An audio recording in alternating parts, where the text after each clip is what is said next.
Boa noite, gente. Não vou dar duas boa noite, porque eu já dei boa noite bem alto, já acordou. Isso. Primeiro eu gostaria de dizer a alegria de poder estar aqui mais uma vez, nessa casa que eu conheci em 2014, vindo com uma colega que vinha fazer uma exposição doutrinária e me convidou para vir junto, e eu vim.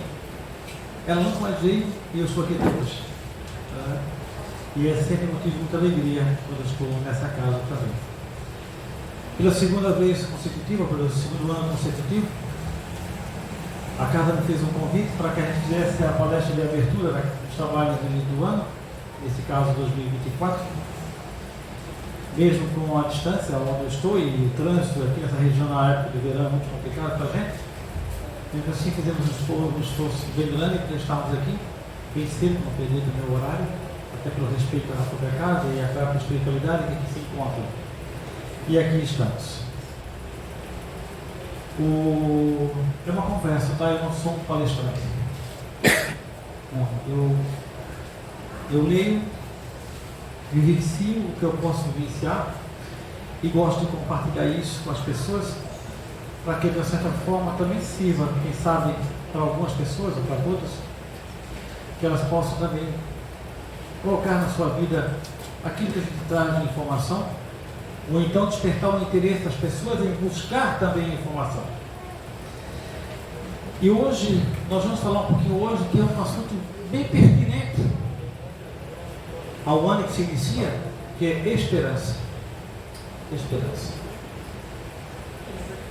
E é interessante que quando eu vou fazer alguma fala, geralmente eu gosto de pontuar os pontos dessa fala, até para não me perder, mas eu escrevi algumas coisas ali, mas eu resolvi hoje deixar por conta, fluir, porque eu acredito, eu tenho a convicção que cada um de nós aqui presente não está sozinho.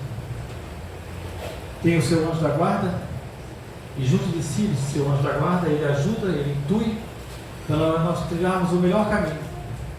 Nós aqui muitas vezes, nesse percorrer, esse caminho, nós não ficamos atentos.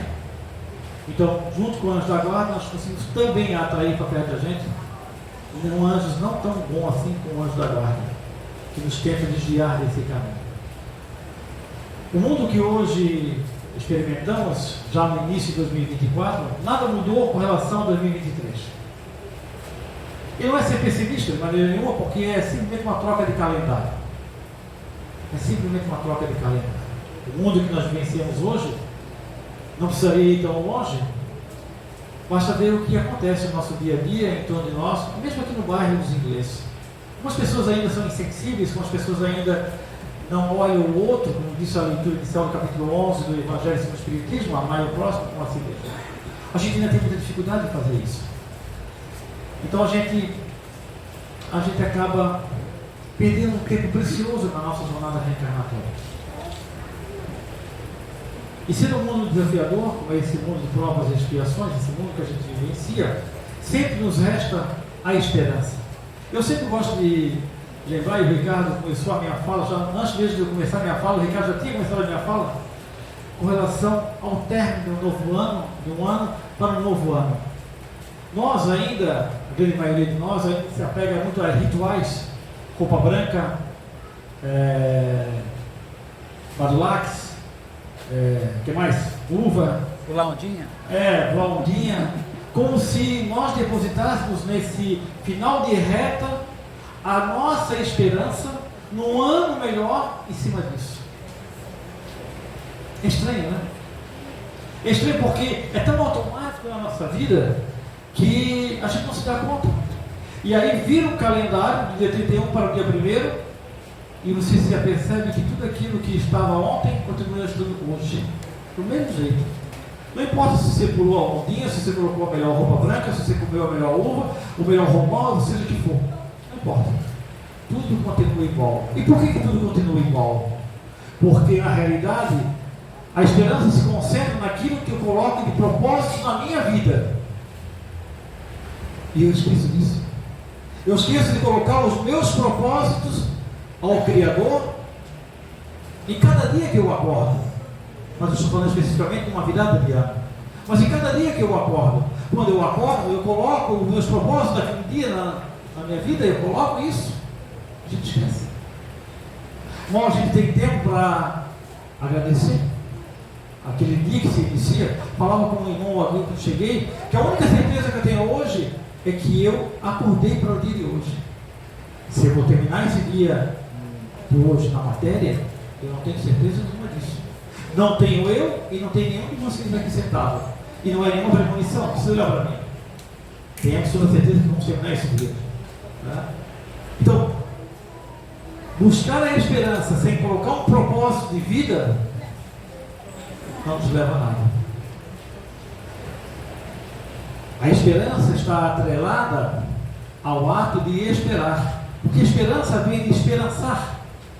É o ato de aguardar, é o ato de esperar. E tem muita gente que está aguardando até hoje que aconteça na sua vida os seus desejos. E eu não vou entrar aqui no mérito de que tipo de desejo é esse: material, espiritual, sentimental, emocional, eu não sei. Por quê? Porque não faz um movimento de ação para que isso aconteça. Fica simplesmente aguardando e vivenciando o seu dia a dia no automático da sua própria jornada. E não se percebe que ele continua fazendo as mesmas coisas que fazia ontem, fazendo as mesmas coisas hoje, esperando amanhã que algo aconteça de diferente. É que nem aquele agricultor que vai plantar milho, e quando você percebe, depois do período de safra que vai colher, ele espera colher soja, ele vai colher milho, foi isso que ele plantou. A esperança também está associada a uma outra coisa muito importante na nossa vida: escolhas.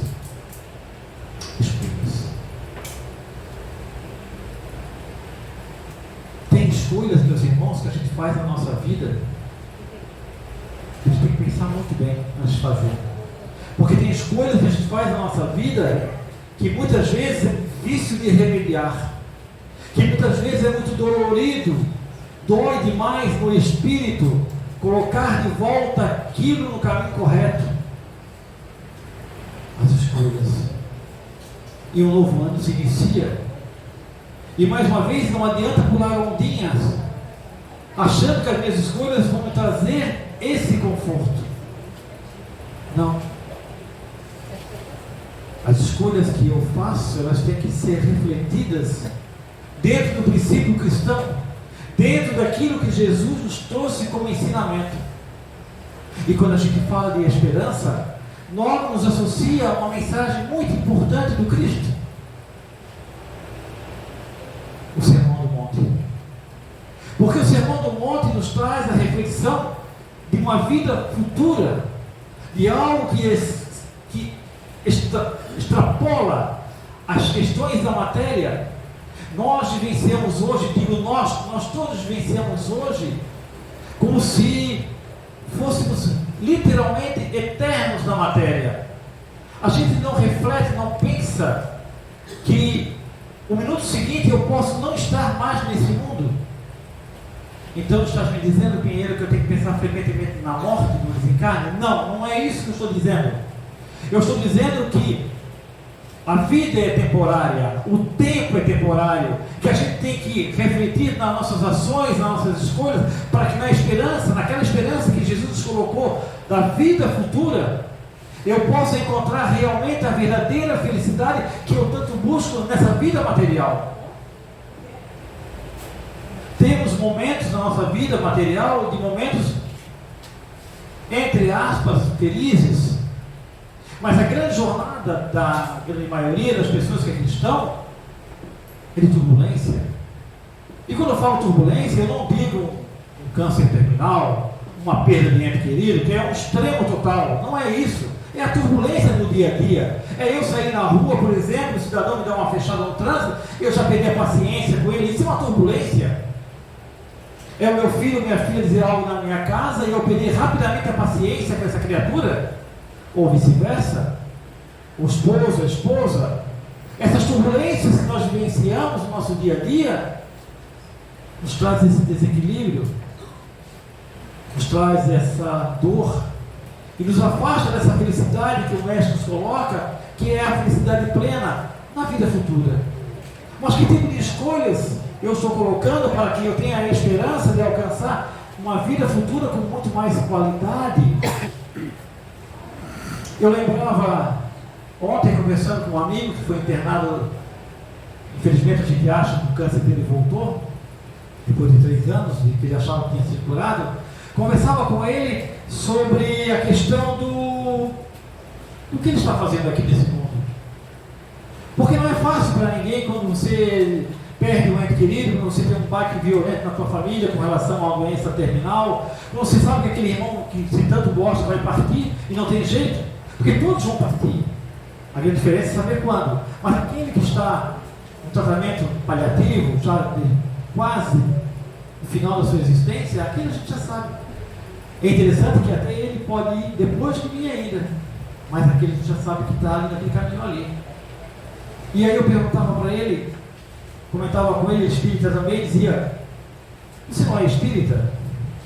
Você não estuda a doutrina espírita? Porque não basta ser só dizer eu sou espírita. Eu tenho que conhecer o caminho da doutrina espírita. Eu tenho que conhecer qual é o caminho que ela me leva. Rotular ser espírita, rotular ser católico, nada contra. Eu tenho que conhecer, eu tenho que saber para que caminho eu estou seguindo. E eu perguntava para ele: você é um espírita? Não é um espírita?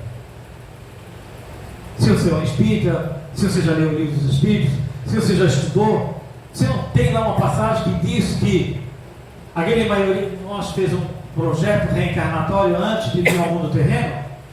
Não foi dito isso pela espiritualidade? Que a grande maioria de nós fez um projeto reencarnatório para trabalhar na vida terrena, não a riqueza, não ser rico, não ter 10 apartamentos, 10 carros, porque isso é só ferramenta. Você pode ter, é uma consequência do seu trabalho, mas não foi para isso que você veio até aqui.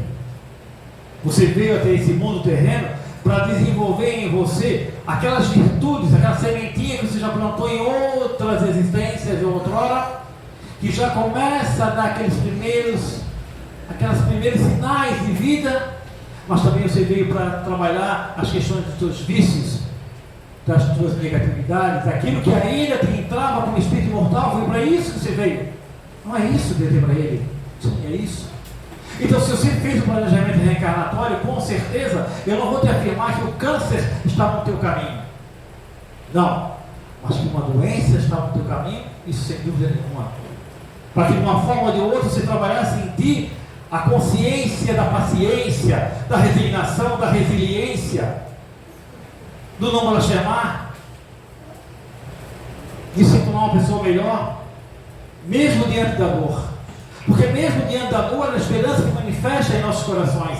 Porque muitas vezes é necessário que a gente mude o ponto de vista, se coloque de outro jeito diante daquele problema que nos afeta, seja ele qual for. Se você tiver um problema hoje, seja ele qual for, e você estiver se jogando junto com ele, você não vai encontrar a solução. Você não vai encontrar um jeito de tirar aquela pedra, de conseguir contornar. Porque às vezes a pedra é tão grande que você não consegue tirar a pedra da tua frente, e não tira mesmo. Não tira a pedra. Mas quando você olha do ponto de vista diferente, é que nem aquele que vai caminhando entre vales, sobe, desce, e lá na frente ele vê uma trilha que parece que não tem como passar, não tem como transpor. Mas aí se ele sobe um pouquinho mais alto, ou numa árvore, ou num monte, e ele vê além da pedra, ele consegue ver com muito mais horizonte aquilo que a vida está oferecendo para ele, no caso do caminho, ele consegue atravessar. Porque às vezes o problema que a gente vivencia, por mais difícil que ele seja, e todos de uma certa forma já vivenciaram algo semelhante na sua jornada, seja na família, seja na perda, seja monetária, seja financeira, seja qual que for, quando você olha de fora, A tua percepção é muito maior. E sendo assim, a esperança de alcançar o objetivo final, que é superar essa dificuldade, fica mais fácil, fica mais próximo. E o Cristo nos diz isso, quando ele fala no Sermão do Monte, de sermos humildes, de sermos mais pacienciosos, de olhar o próximo de outro jeito. Nós estamos no século XXI, 2024. 2000 anos o Cristo teve entre nós. É impressionante como ainda temos que caminhar muito ainda para buscar essa lapidação do Espírito. Mas é possível. E sabe por que é possível? Porque no dia 9 de janeiro de 2024 nós estamos aqui. Um calor extremamente quente, foi o dia de hoje, está quente ainda na noite, e nós saímos da nossa casa em busca de alguma coisa, de algum alento, de alguma energia, de algo que acalente o meu coração, de algo que me traz uma paz, de algo que me faça caminhar para frente, de algo que me dê esperança nesse mundo tão conturbado que aí está. Esperança.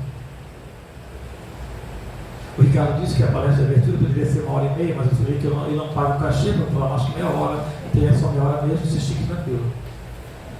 Outra coisa importante que eu trago na noite de hoje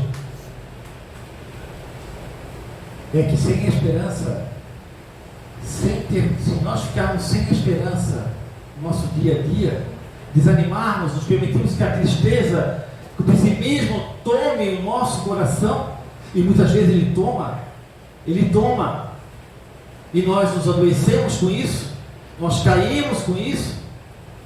Isso é um dos maiores males que a gente pode obter para nós, porque a falta da esperança nos atinge as questões emocionais, as questões físicas e as questões espirituais. Quando nós não temos esperança no nosso dia a dia, quando a gente não vê solução, quando a gente se deixa abater, nós atraímos para perto de nós irmãozinhos que não há uma frequência tão negativa quanto, e eles fazem questão, não porque eles são maldosos e ruins, não, é porque eles ainda não compreenderam e se amaram ao próximo como a si mesmo, e aí eles se agarram naquela energia que nós trabalhamos e nos puxam exatamente para onde eles querem ir, para baixo. Sem esperança não dá para seguir em frente. Sem esperança e sem acreditar na vida eterna, numa vida futura, numa vida espiritual, não dá para seguir. Não dá para seguir. Nós temos que trabalhar cada vez mais, que tudo isso que nós vivenciamos fazem parte desse grande conjunto de fatores para que nós possamos lapidar o nosso espírito. Médiuns dessa casa, hoje quando eu dirigi o carro para cá, veio na minha mente falar aos médios dessa casa. Que pena que tem poucos médios nessa casa na noite de hoje. Deveria estar mais cheio aqui. Médios dessa casa, vocês assumiram um compromisso com a espiritualidade, não com o Ricardo, com a Maria ou com o centro holístico. Vocês assumiram um compromisso com a espiritualidade dessa casa ao estar nessa função. E ser médium não é fácil. Ser médium é abrir mão de muitas coisas pessoais em função de um coletivo, de algo muito maior, de irmãos que estão aqui precisando exatamente de vocês. Ser médium é ter disciplina. Ser médium é abraçar a causa do Cristo, porque o Cristo nunca fez algo pensando em receber algo em troca. Jamais ele fez isso. Ser médium é abrir mão dos melindres. Ser médium é abrir mão das suas coisas pessoais.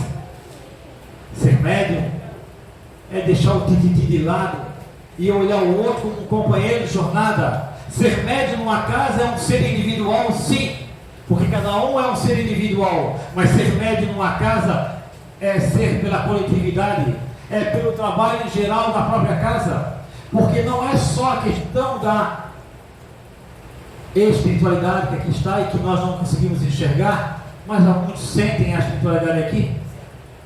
Ser médium numa casa é um trabalho de caridade e fraternidade consigo mesmo, no propósito que assumiu com relação ao outro que aqui chega. E o outro que aqui chega tão carente quanto você também está. Mas Você, na condição de médio, apoiado pela espiritualidade, você tem que se desdobrar. Sejamos médios do Cristo, sejamos médios a serviço do Cristo em 2024. Façamos o melhor que podemos fazer, trabalhadores dessa casa. O Cristo, no livro A Caminho da Luz, diz que o Cristo recebe das mãos de Deus, de uma forma simbólica, metafórica, uma bola de fogo. Está lá escrito no livro A Caminho da Luz. Estou aqui dando uma. E ele recebe essa bola e ele vai trabalhando essa bola de forma tal jeito que ele transforma essa bola no planeta Terra, juntamente com a sua equipe espiritual. E olha que equipe espiritual não devia ser aquela, né? Que a nossa mente não consegue nem associar isso. E o Cristo então prepara esse planeta maravilhoso que hoje nós temos, com todas as dificuldades que o ser humano impõe a esse planeta. Desde o lixo reciclado que nós temos ainda a coragem de jogar pela janela do nosso carro ou não separar na nossa casa. Desde esse momento, o Cristo nos prepara esse jardim, que é o planeta Terra, para que todos viessem a reencarnar tantas e tantas vezes quanto fosse necessário, na esperança no Cristo e na certeza do Cristo. Porque não é só, o Cristo não ficava só na esperança, ele tinha a certeza que um dia nós chegaríamos a ser deuses, conforme ele mesmo falou com D minúsculo. Deus, podeis fazer tudo o que eu posso fazer, disse ele um dia enquanto esteve conosco. E ele prepara esse jardim enorme, magnífico, e ele espera de cada um dos presentes nessa noite e nesse planeta, que nós sejamos bons jardineiros. Feliz 2024 a cada um de vocês. Se sintam abraçados e nunca percam a esperança.